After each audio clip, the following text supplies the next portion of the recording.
بسم الله الرحمن الرحيم.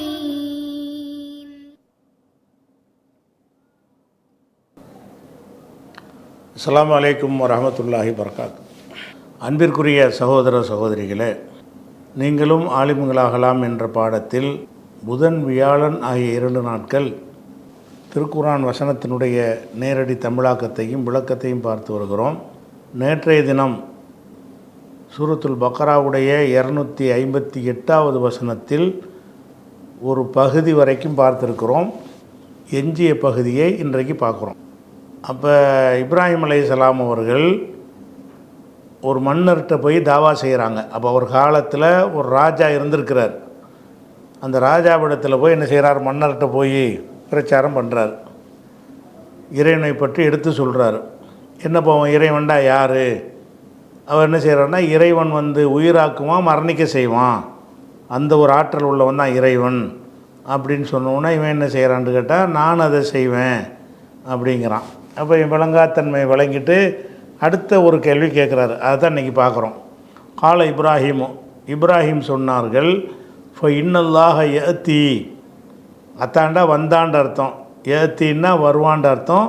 ஏற்கனவே பலமுறை சொல்லிட்டோம். அத்தா என்பதற்கு பின்னாடி இந்த பேயை சேர்த்துட்டாங்கன்னு சொன்னால் வந்தான் என்பது கொண்டு வந்தான்ற அர்த்தமாக மாறிடும். அத்தாவாக இருந்தாலும் யஅத்தியாக இருந்தாலும் சரி, அத்தாவிலிருந்து பிறந்த எந்த சொல்லாக இருந்தாலும் சரி, அத்தாபில் மாயின்னா தண்ணீரை கொண்டு வந்தான், அத்தா ஜெய்து வந்தான் இருக்குது. அதோட பில் மாயி பில் ஹுபுசி ரொட்டியைன்னு சேர்த்துட்டீங்கன்னு சொன்னால் அந்த அத்தா என்பது வந்தான் என்ற அர்த்தத்திலிருந்து மாறி கொண்டு வந்தான்ங்கிற அர்த்தத்துக்கு மாறிக்கிறோம். அப்போ இங்கே ஏத்திக்கு அப்புறம் பிஷம்ஸ் இந்த பே வந்திருக்கு. இந்த பே வந்திருக்கிற காரணத்தினால இந்த ஏத்திக்கு கொண்டு வர்றான்னு அர்த்தம் ஆயிரும். ஃபைனல்லாக அல்லாஹ் ஏத்தி கொண்டு வருகிறான், பிஷம்சி சூரியனை கொண்டு வருகிறான். எங்கேருந்து கொண்டு வருகிறான்னு கேட்டால், மினல் மஷ்ரிகி கிழக்கிலிருந்து. சூரியன் உதிக்கிற திசைன்ற ஷரக்கண்டா உதித்ததுன்னு அர்த்தம். மஷ்ரிகி என்றால் உதிக்கும் திசைன்ற அர்த்தம், அதான் கிழக்கு. அப்போ இறைவன் சூரியனை கொண்டு வருகிறான், மினல் மஷ்ரிகி கிழக்கு திசையிலிருந்து சூரியன் இப்போ வந்துக்கிட்டு இருக்குது. நீ கடவுளுங்கிற, நீ இறைவன் ஏன்னா இவன் இறைவன் யாருன்னு விளங்குறதுக்கு வாதம் பண்ணலை, நான் தான் இறைவன் வாதம் பண்ணுறான். அதாவது இறைவன் இருக்கிறானா இல்லையான்னு வாதம்னா அது ஒரு டைப்பில் பண்ணணும். இவர் பேசணுன்னு விளங்கிக்கிட்டார். இவன் தனக்கு இறைத்தன்மைக்கு சொந்தம் கொண்டாடுறான். எதுக்கு இந்த வார்த்தைக்கு அவர் போடுறாருன்னு கேட்டால், எல்லாம் உயிராக்குவான் மரணிக்குவான்னு கேட்டால், அவன் சரியான ஒரு அறிவாளியாக இருந்து அவன் என்ன செஞ்சுருக்கணும்? உயிராக்குவான் மரணிப்பான்னு சொல்கிறீங்கள, நான் ஒரு பாடியை கொண்டு வர்றேன், உயிராக்கி காட்ட சொல்லுவோம் இறைவன்ட்டு, அப்படி அவன் கேட்டிருக்கணும். கேட்டிருந்தால் அல்லாவுடைய அனுமதி பெற்று அல்லா தான் இதை வாதம் பண்ண வைக்கிறான். அல்லாவை என்ன செஞ்சுருப்பான்னா அங்கே உசுராக்கி காட்டியிருப்பான். அவன் இறைவனை அறிந்து கொள்வதற்கு முயற்சி பண்ணுறதுக்கு பதிலாக இதை நான் செய்வனேங்கிறான். அப்போ இவனுடைய இந்த மன்னனுடைய வாதம் என்னவாக இருக்குது என்று கேட்டால், தனக்கு இறைத்தன்மை கடவுள் தன்மை இருக்கிறது என்பது இவனுடைய வாதமாக இருக்குது. அப்போ அதே அடிப்படையில் இதே இப்போ நான் உயிராக்கும் மரணிப்பேன்னு சொன்னான்ல, அந்த மாதிரி பதிலை சொல்லாமல் ஆக்கணுமா இருந்தால் அதுக்கு தகுந்த ஒரு கேள்வியை கேட்கணும் அப்படின்னு என்ன செய்கிறாருன்னு கேட்டால், என் இறைவன் கிழக்கிலிருந்து சூரியனை கொண்டு வர்றான், நீ என்ன செய்ய, ஃபத்தி பிஹா, நீ அதை கொண்டு வா. இதுலேயும் அத்தாங்கிற வார்த்தை தான் வந்திருக்குது. இது பிஹா வந்ததுனால கொண்டு வான்னு அர்த்தமாயிரும். ஃபத்திங்கிறது அத்தா ஏத்தியிலேருந்து இத்தின்னு வரும். ஏத்தியிலேருந்து அந்த ஃபே வந்துட்டதுனால அந்த ஹம்சா தேவையில்லை. ஃபத்தி நீ கொண்டு வா, பிஹா அந்த சூரியன் பெண்பாள், ஃபத்தி பிஹா சூரியனை நீ கொண்டு வா, மினல் மகரிபி மேற்கிலிருந்து கொண்டு வா, மறையும் திசையிலிருந்து கொண்டு வா என்று அவர் சொல்கிறார். இப்போ இவன்கிட்ட என்ன கேள்வி அவர் கேட்குறாருன்னு கேட்டால், இவன்கிட்ட ஏன் இப்படி சொல்கிறாருன்னு கேட்டால், இவன்கிட்ட இறைவனை விளக்குறது இப்போ பிரச்சனை இல்லை, இவன் இறைவன்கிறான்ல அதை உடைக்கணும். இப்போ மேட்ரு என்ன ஆகிடுச்சு, நீ கடவுள்னு சொல்கிற, நீ நான் கடவுள்னு வர்றதுக்கு சொல்லும்போது நீ போட்டியன்னு என்ன செய்கிற, நான் தான் கடவுளுங்கிற. அப்போ நான் தான் கடவுள்னு வாதிடுறவன்ட்டு எப்படி வாதனம்னு கேட்டால், அவனுக்கு அறைகூல் விடுற மாதிரி தானே வாதிடுறானே. அதனால் என்ன பண்ணுறாருன்னு கேட்டால், ஃபத்தி பிஹா அந்த சூரியனை நீ கொண்டு வா, மினல் மகரிபி மேற்கே இருந்து கொண்டு வா அப்படின்னு கேட்டார். கேட்டால் புகித்தல்லதி கஃபர், அந்த நிராகரித்தவன் வாயடைத்து போனான். புகித்தங்கிறது அதை மஜ்ஹூலை தான் பயன்படுத்துவாங்க, வாயடைக்கப்பட்டாண்டு. பகத்தன்னு தான் வரணும், வாயடைத்து போனான்னு சொல்லி. ஆனால் பகத்தன்னு யூஸ் பண்ண மாட்டாங்க. இந்த வாயடைக்கிறதுக்கு செயற்பாட்டு வினையில் தான் பேசுவாங்க. புகித்தல்லதி கஃபர், நிராகரித்தான அவன் வாயடைக்கப்பட்டான், அதாவது பேச முடியாமல் ஆயிட்டான், வாயடைக்க பதில் சொல்ல முடியலன்னு அர்த்தம். இந்த கேள்வியை கேட்ட உடனே அவன் என்ன செஞ்சுருக்கானே, அவன் அவன் இப்படி கூட கேட்டிருக்கலாம், எப்படி நான் நீ கொண்டு வா பாப்போன்னு கூட கேட்டிருக்கலாம். அப்படி இவன் கேட்க மாட்டான். ஏன்னு கேட்டால் இவன் தான் எனக்கு ஏழுண்டு சொல்கிறவனாக இருக்கிறானே, இவன் நானும் கடவுள்னு வாதம் பண்ணுறவனாக இருக்கிறதுனால, இப்போ சூரியன் இப்போ வந்துக்கிட்டு இருக்கலப்பா, கிழக்கேந்து வந்துக்கிட்டு இருக்குல்ல, நீ மேற்கேந்து கொண்டு வா பார்ப்போம், அதெல்லாம் நமக்கு முடியாது. அதுதானே சொன்னப்பா, ஒன்று கொண்டு வந்து காட்டணும், கொண்டு வந்து காட்டாடி வாயை முடிக்கிறன்னு. வாயை மூடினா என்னவாயிரும், இவன் இறைவன் இல்லைன்னு ஆயிரும். இவன் நீ சொன்ன இறைவனை கொண்டு வாண்டு அவன் கேட்டிருந்தால் அல்லாஹ் கூட என்ன செய்யிருப்பான், அதுக்குரிய ஒரு அதிசயமாக ஏதாவது நிகழ்த்தி காட்டி இருப்பான். ஆனால் அவன் கேட்கலவன், அது மாதிரி கேட்குறதுக்கு அவனுக்கு சிந்தனை ஓடவே இல்லை. அவன் என்ன செஞ்சிட்டான், இதுக்கு பதில் சொல்லாமல் வாய்மொழி ஆகிட்டான். புகித்த, வாயடைக்கப்பட்டு விட்டான். அல்லது கஃபர, இந்த நிராகரித்தானே அவன் வாயடைக்கப்பட்டு விட்டான், பதில் இல்லாமல் போய்விட்டான். இந்த செய்தியை நபியை நீ அறியவில்லையா? அங்கே போயிடணும். அலம் தர, நபியே உனக்கு நீ கேள்விப்பட்டதில்லையா, அறிந்ததில்லையா? இப்ராஹிமிடத்தில் தர்க்கம் செய்தான இறைவன் சம்பந்தமாக அது உனக்கு தெரியாதா என்று சொல்லி அந்த தர்க்கம்ங்கிறது 2 தலைப்பில் நடந்தது. 2 தலைப்பில் 2வது பாயிண்ட் ட்ராக்கை மாற்றி விட்டு அவனை தோக்கடிச்சு விட்டார் அப்படின்னு வருது. வல்லாஹு, இறைவன், லா யஹ்தி, வழிகாட்ட மாட்டான், அல் கௌமல் லாலிமீன், அநியாயக்கார கூட்டத்திற்கு அல்லாஹ் வழிகாட்ட மாட்டான். வல்லாஹு லா யஹ்தில் கௌமல் லாலிமீன், அநியாயக்கார கூட்டத்திற்கு அல்லாஹ் வழிகாட்ட மாட்டான். ஏன் அவனுக்கு பதில் சொல்ல முடியலைன்னா, அவன் அநியாயக்காரன். அநியாயக்காரனுக்கெல்லாம் ஒரு ஜெயிக்கக்கூடிய ஒரு தன்மையை அல்லாஹ் தரமாட்டான். கொள்கை ரீதியான விவாதங்கள் நடக்கும் பொழுது அநியாயக்காரங்கள் வெற்றி பெற மாட்டார்கள் அப்படிங்கிறதுக்காக வேண்டி இதை சொல்லிடுறான். இது 258 வசனம். இதனுடைய தொடர்ச்சியாக 251வது வசனம். இந்த 251வது வசனத்தில் உள்ள ஒரு சாராம்சத்தை விளங்கிக்கிட்டு நம்ம அர்த்தத்துக்கு போகலாம். அதாவது கடந்த காலத்தில் இது என்ன சொல்லுதுங்கிறத அந்த கருத்தை உள்வாங்கிக்கிட்டு அப்புறம் வார்த்தைக்கு வார்த்தை அர்த்தம் செஞ்சோம்னா உங்களுக்கு மனசில் நல்லா பதியும் என்பதற்காகத்தான் இந்த வசனம் சொல்லக்கூடிய சாராம்சத்தை நம்ம உங்களுக்கு முதல் சொல்லிடுறோம். கடந்த காலத்தில் ஒரு மனிதர் இருந்தார். அந்த மனிதர் என்ன செய்கிறாருன்னு, அவர் யாருன்னு சொல்லப்படலை, ஒரு மனிதர்னு வருகிறது. இதில் சொல்லப்படக்கூடிய மனிதர் உசைர் நபின்னு சொல்லி நிறைய பேர் என்ன செய்கிறாங்க, தப்சீர்களில் எழுதி வச்சுருக்கிறாங்க. அதுக்கு எந்த ஒரு ஆதாரமும் இல்லை. ஒரு மனிதர் அவ்வளோதான். யாருங்கிறது நமக்கு தேவைன்னு அவளாவே சொல்லியிருப்பான். யாருங்கிறது தேவையில்லை, இந்த சம்பவத்தில் நடந்த நிகழ்வு தான் தேவை. ஒரு ஆள்னு வழங்கிட்டால் நீ போதும். அப்போ கடந்த காலத்தில் ஒரு ஆள் என்ன செய்கிறாரு, ஒரு கிராமத்து வழியாக போகிறார். அந்த கிராமம் என்னவா இருக்குதுன்னு கேட்டால் அது பாலடைஞ்சு கிடக்குது, ஒரு ஊராக இருந்திருக்கிறது. இவர் அந்த ஊரை கடந்து போகும்போது அந்த ஊரே சிதிலமாக இருக்குது, ஊரில் யாருமே காணாம். ஆனால் ஒரு காலத்தில் மக்கள் வசித்திருக்கிறார்கள் என்று தெரிகிறது. அப்படிப்பட்ட ஒரு ஊரை கடந்து போகும்போது அவருக்கு மனசில் என்ன தோணுதுன்னா, இப்படி போன பிறகு எப்படி இது அல்லாஹ் உயிராக்குவான், இந்த மாதிரி அழிந்த ஒன்றை எப்படி அல்லாஹ் உயிராக்குவான் அப்படின்னு அவருக்கு மனசில் தோணுது. தோன்றியவுடன் அல்லாஹ் என்ன செய்கிறான்னு கேட்டால், அங்கனுக்குள்ளே வச்சு அவரை மௌத்தாக்கிடுறான். மூத்தாக்கி எப்படி எவ்வளோ நாளைக்கு மூத்தாக்கி போடுறான்னா 100 வருஷம். 100 வருஷம் அப்படியே ஆளை போட்டுவிட்டு 100 வருஷம் கழித்து அவரை உசுறு கொடுத்து எழுப்பி, என்னப்பா செய்தி, எம்பிட்டு நாள் நீ அந்த மயக்க நிலையில் இருந்திருப்பான்னு கேட்கும் பொழுது அவருக்கு 100 வருஷம் ஆனது அவருக்கு தெரியலை. 1 நாள் 2 நாள் இருந்திருப்பேன் அவ்வளோதான் அப்படின்னு அவர் சொல்கிறாரு. இல்லைப்பா 100 வருஷம் ஆச்சு நீ அப்படின்னு சொல்லிட்டு அதுக்கு என்ன செய்கிறான் அல்லாஹ் அவனே ஒரு ஆதாரங்களை காட்டுறான். என்ன காட்டுறான்னு கேட்டால், அவர் உணவு பானம்லாம் எடுத்துகிட்டு போயிருக்கிறார். அந்த உணவு பானம்லாம் அப்படியே இருக்குது. 100 வருஷம் ஆன பிறகு கொண்டு போன சோறும் குடிபானமும் அதே மாதிரியே இருக்கிறது. ஆனால் அவர் ஒரு கழுதையில் ஏறி போனார். அந்த கழுதை என்னாச்சுன்னு கேட்டால் அவரை மூத்தாக்கின மாதிரி அந்த கழுதையெல்லாம் மூத்தாக்கிட்டான்.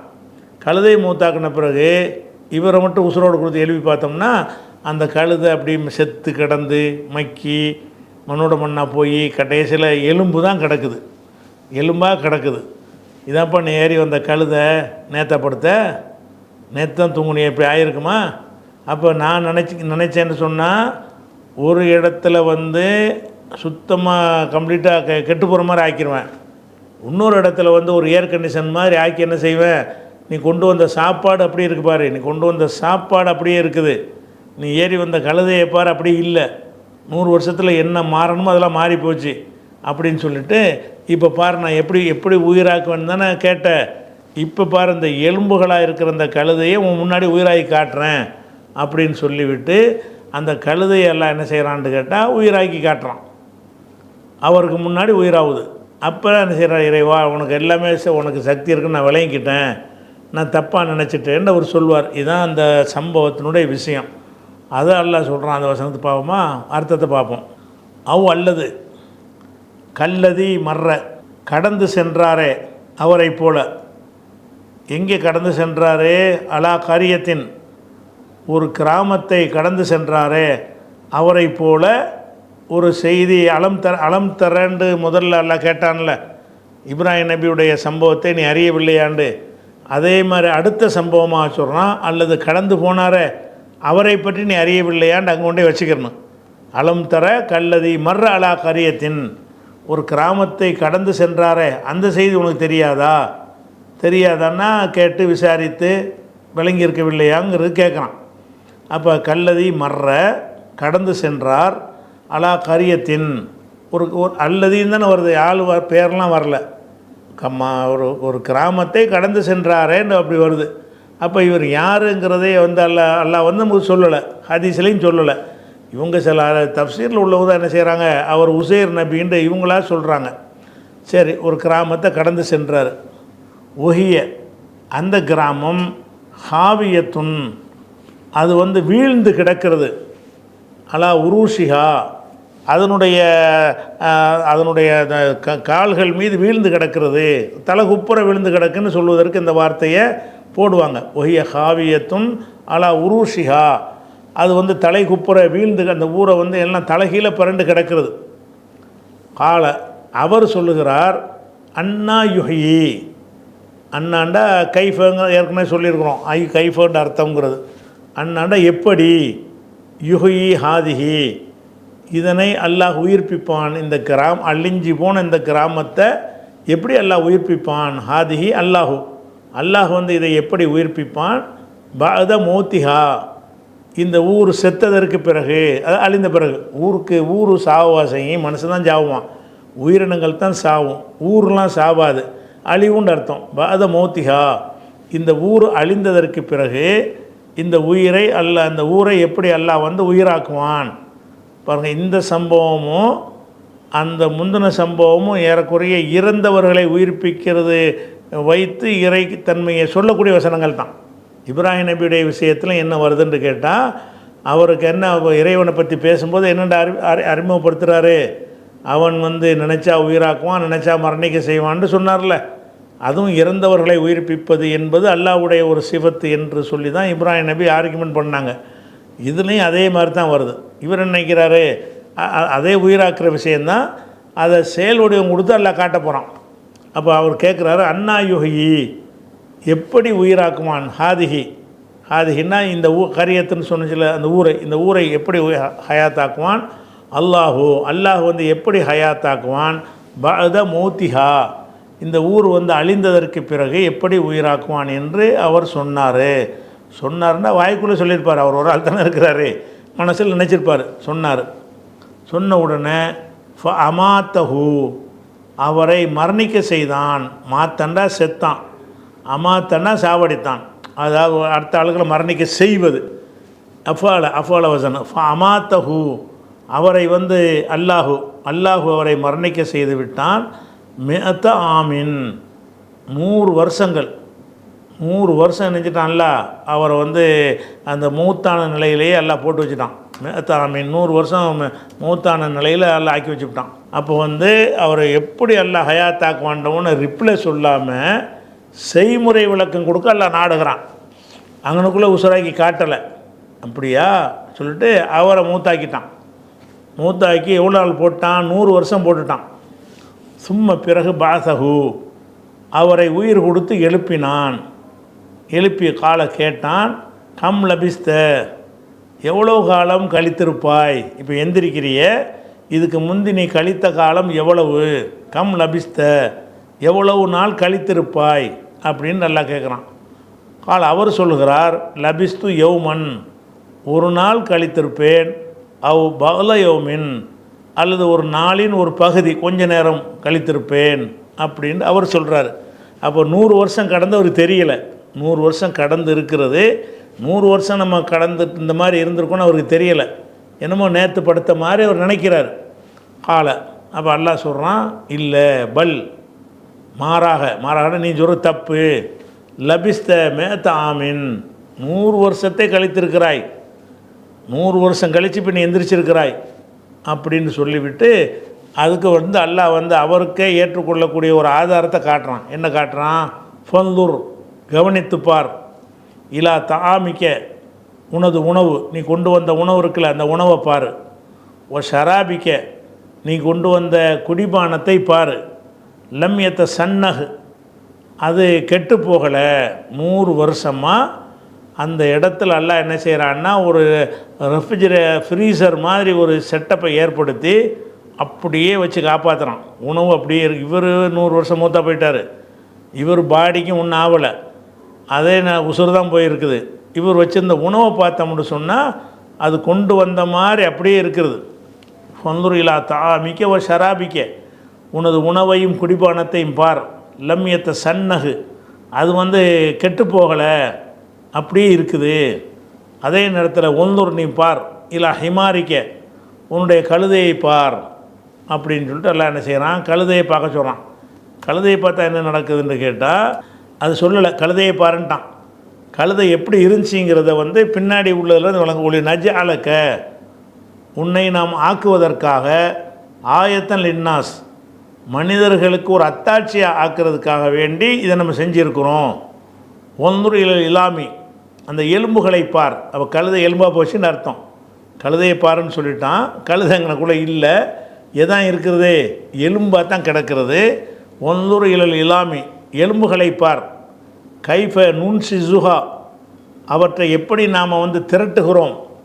சும்மா நக்குசுஹா லஹ்மன், அந்த எலும்புக்கு மேலே இறைச்சிய சதையை எப்படி போர்த்துகிறோம்.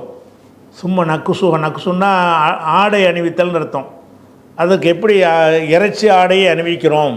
சும்மா பிறகு நக்குசுஹா, அதற்கு நம்ம அணிவிக்கிறோம், அந்த எலும்புக்கு அணிவிக்கிறோம். லஹ்மன், இறைச்சி அணிவிக்கிறோம் என்று பார் அப்படின்னு சொல்லி கழுதையை உசுரோடு எழுப்பி எல்லாம் காட்டிடுறான்.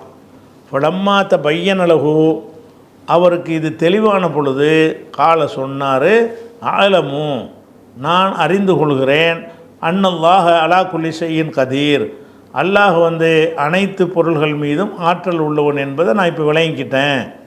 இதுதான் இந்த சம்பவம். இந்த சம்பவத்தில் இருந்து கூடுதலாக அறிந்து கொள்ளக்கூடிய பல விஷயங்கள் அடங்கியிருக்கிறது. என்ன அடங்கியிருக்குது என்று கேட்டால், இவர் ஆள் மூத்தாயிட்டார். மூத்தாயி பூமிக்கு உள்ளக்கு அடக்கப்படலை, மேலே தான் மூத்தாயிருக்கிறார். அங்கே எடுத்தடக்க யாரும் இல்லை. எந்த இடத்துல போயிட்டு இருந்த வார்த்தையை சொன்னாரோ, அல்லாஹ் எப்படி ஹயாத்தாக்குவான் என்று சொன்னாரோ அந்த இடத்துல ஆளை பாடியாக்கிட்டான். அல்லாஹ் அங்கனே கிடக்கிறாரு. எவ்வளோ நாளைக்கு கிடக்கிறாரு? 100 வருஷம் கிடக்கிறார். அப்போ 100 வருஷம் கடந்து அல்லாஹ் எழுப்பி கேட்கும்போது 100 வருஷம் கடந்தது என்பது அவருக்கு தெரிஞ்சிச்சா? செத்து போன ஆளுக்களுக்கு எல்லாம் தெரியும்னு போய் சொல்கிறாங்களே, இவரும் செத்து போன ஒரு ஆள் தான்.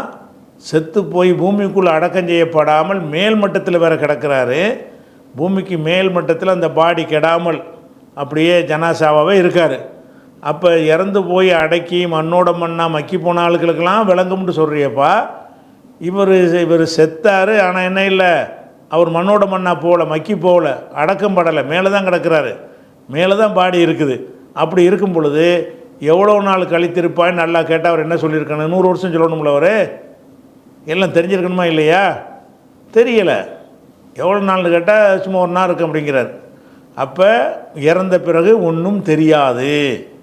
ஒருவர் மரணித்து விட்டார் என்று சொன்னால் அவர்கள் பூமிக்கு மேலேயே வைக்கப்பட்டிருந்தாலும் சரி, அவங்க பாடி கெடாமல் அப்படியே பாதுகாக்கப்பட்டு வச்சுருந்தாலும் சரி, அவங்களுக்கு உலகத்தில் நடக்கிற எதுவும் தெரியாது, அவங்களுக்கு நடக்கிறதே தெரியாது.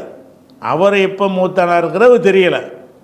அப்போ இது ஏகத்துவத்தை ரொம்ப நிலைநாட்டுறதுக்கு ரொம்ப வலிமையான ஒரு வசனம் இது.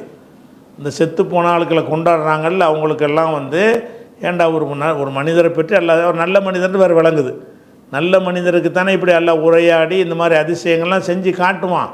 இப்ராஹிம் நபி காட்டினான்ல, எப்படி உயிராக்குவான்னு அவர் தான் கேட்டார். பறவை எப்படின்லாம் சொன்னான்ல, அப்படியாக காட்டுவதாக இருந்தால் இவர் அல்லாவுக்கு ஒரு வேண்டப்பட்ட ஒரு அடியாராகத்தான் இருந்திருக்கிறார். அப்போ இவர் அவுளியாவாக இருந்திருக்கிறார்னு வைங்களேன். அவுளியாவோ நபியாவோ ஏதோ ஒன்று ஒரு அல்லாவுக்கு விருப்பமானவராக இருந்திருக்கிறார். அப்படி இருந்திருக்கும் பொழுது இவர் மூத்தான பிறகு ஏன் ஒன்றுமே தெரியலை? 100 வருஷம் மூத்தாய் கிடந்திருக்கார்ல, எழுப்புறான் அல்லா, அதில் 100 வருஷம் அது தெரியவே இல்லை. அல்லா நிரூபிக்கிறான், எப்படி உன் உணவை பாரு, அதை பாரு, கழுதையை பாருன்னு காட்டுறான். அப்போ அது ஒரு பெரிய தௌஹீதுக்கு உரிய இறந்தவர்கள் கேட்பார்கள்னு ஒரு லட்சம் ஆதாரத்தை கொண்டாந்து காட்டினான். சரி, இந்த ஒத்த ஆதாரத்தை வச்சு அம்பட்டும் அடித்து தள்ளிடலாம். இந்த ஒரு வசனம் போதும், இறந்துட்டால் ஒன்றும் தெரியாது, அந்த பாடி கெட்டு போகாமல் இருந்தால் கூட ஒன்றும் தெரியாது, இறந்தவருடைய பாடி பூமியின் மேற்பரப்பில் வைக்கப்பட்டு இருந்தாலும் தெரியாது, ஒன்றுமே அறிய முடியாது. மூத்துன்னா ஒரு திரை போட்டாச்சு, எதுவும் அறிந்து கொள்ள இயலாதுங்கிற ஒரு பெரிய தத்துவம் இதில் அடங்கியிருக்கிறது ஒரு விஷயம். அதுபோல் இன்றைக்கி நவீன காலத்தில் உணவுகள் கெட்டு போகாமல் இருப்பதற்காக வேண்டி ஃப்ரிட்ஜு, ஃப்ரீசரு இதெல்லாம் மனிதன் கண்டுபிடிச்சிருக்கிறான். அதில் ஒரு பொருளை வச்சோம்னா என்ன செய்து வச்சபடியே அப்படியே இருக்கிற ஒரு காட்சியை பார்க்குறோம். இது இப்போ மனிதன் செயற்கையாக கண்டுபிடிச்சிருக்கிறான். ஆனால் அல்லாஹ் இயற்கையாகவே சில பகுதிகளில் பனிப்பாறைகளை அமைத்து அந்த பனிப்பாறைகளுக்குள்ளே சில பொருள்களை கொண்டு போய் வச்சு பாதுகாத்து தான் இருக்கிறான். எத்தனை விஷயங்கள் அந்த பனிப்பாறைகளுக்கு இடையிலிருந்து எடுக்கிறார்கள். இன்றைக்கி விஞ்ஞானிகள் ஆய்வு செஞ்சு எடுத்தாங்கன்னா அது அதே மாதிரியே இருக்கிறது. ஒரு பாடி எடுத்தாங்கன்னா அது பாடியாகவே இருக்கிறது. அப்படிங்கிற அந்த பனிப்பாறைகளுக்கு ஒரு விதமான ஒரு சக்தியை கொடுத்துருக்கான்னு விளங்குறது. ஆனால் இங்கே பனிப்பாறைலாம் இருக்கலை. ஏன்னு கேட்டால் அந்த இது குதிரை கழுதை எல்லாமே மக்கி மண்ணாக போச்சு, எலும்பு தான் கிடக்குது. அப்போ அந்த இடத்துல அந்த கிளைமேட் இருக்கலை, பனியெலாம் இருக்கலை. அப்போ கழுதையும் அவரோடு சேர்ந்து போகுது, கழுதையும் செத்துருச்சு. செத்த கழுதைக்கு 100 வருஷத்தில் என்ன நடக்கணுமோ அதெல்லாம் நடந்துக்கிட்டே இருக்கிறது. செத்து போன கழுதைக்கு 100 ஆண்டுகளை கடக்கும் பொழுது அதுக்கு என்னவெல்லாம் நிகழுமோ அது எல்லாம் நிகழ்ந்து இப்போ மக்கிய எலும்புகளாக தான் இருக்கிறது. அதே நேரத்தில் அந்த சாப்பாடும் தண்ணியும் கெட்டு போகலை. அப்போ என்ன அர்த்தம்? மனிதன் இறைவன் நாடினால் எது கெட்டு போகுமோ அந்த சில ஒரு ஏரியாவை அப்படி கவர் பண்ணி அந்த ஏரியாவில் எந்த கால மாற்றத்தினாலையும் கெட்டு போகாத ஒரு சூழ்நிலை அல்லாஹ் ஏற்படுத்துவான் அப்படின்றது தானே அர்த்தம். அந்த இடத்துல ஒரு ஃப்ரீசர் மாதிரி செயல்பட்டுருக்கல, சாமான் கெட்டு போகிறது மட்டும் இல்லை, 100 வருஷத்தில் இல்லாமல் போயிடுமா பொதுவாக தண்ணி. அது அப்படி கூட ஆகலையே, கெட்டு போய் புழு வச்சுக்கிறது அப்படி வர்றதுங்கிறது ஒரு விஷயம். இவர் தண்ணியை கொண்டு போனார்ல, தண்ணி 100 வருஷத்துக்கு அப்படி தண்ணியாகவே இருந்துக்கிட்டு இருக்குமா? கொஞ்சம் கொஞ்சமாக குறைஞ்சி போயிருக்குமே, அப்படியே ஆகலை. அப்போ அந்த தண்ணீர் குறையலைன்னு சொன்னால் தண்ணீரை குறைய வைக்கிறது எது? வெப்பம்தான். அந்த இடத்தில் வெப்பம் தான் தண்ணியை உறிஞ்சி எடுத்துகிட்டு போகுது. அப்போ தண்ணி வச்ச மேனிக்கு இருக்கணுமாக இருந்தால் அந்த இடத்துல அந்த டெம்பரேச்சர் என்ன செய்யுது? மைனஸில் கொண்டே எல்லாம் வச்சுருந்துருப்பான். அந்த மைனஸ் டிகிரியில் இருந்ததுனால என்ன ஆகுதுன்னு கேட்டால் அந்த தண்ணி வத்தினா தானே சூரியன் எடுத்துக்கிட்டு போனால் தானே தண்ணி குறையும். சூரியன் இங்கேருந்து ஆவியாக எடுத்துக்கிட்டு போய் மேகத்தில் கொண்டு போய் வச்சா தான் அந்த தண்ணி குறையும். இவருக்கு தண்ணி அங்கே குறையவே இல்லை, கெட்டும் போகலை, குறையவும் இல்லை. குறையிறதுக்கும் அந்த சூரியனுடைய வெப்பம்தான் காரணமாக இருக்குது, கெட்டு போகிறதுக்கும் அதான் காரணமாக இருக்கும். அந்த கிளைமேட் டெம்பரேச்சர் தான் முக்கியமான காரணமாக இருக்கும். அப்போ கெட்டு போகாத சில ஊசிகள் இதுகள்லாம் ஃப்ரீசரில் வைங்கன்னு டாக்டர்லாம் சொல்கிறாங்கல்ல, எதுக்காக வேண்டி வச்சமேனே இருக்குங்கிறதுக்கு தானே. சில இந்த உரை விந்துகள்லாம் இருக்குது பாருங்கள், உரை விந்துண்டு வங்கிகள் வச்சுருக்குறாங்க.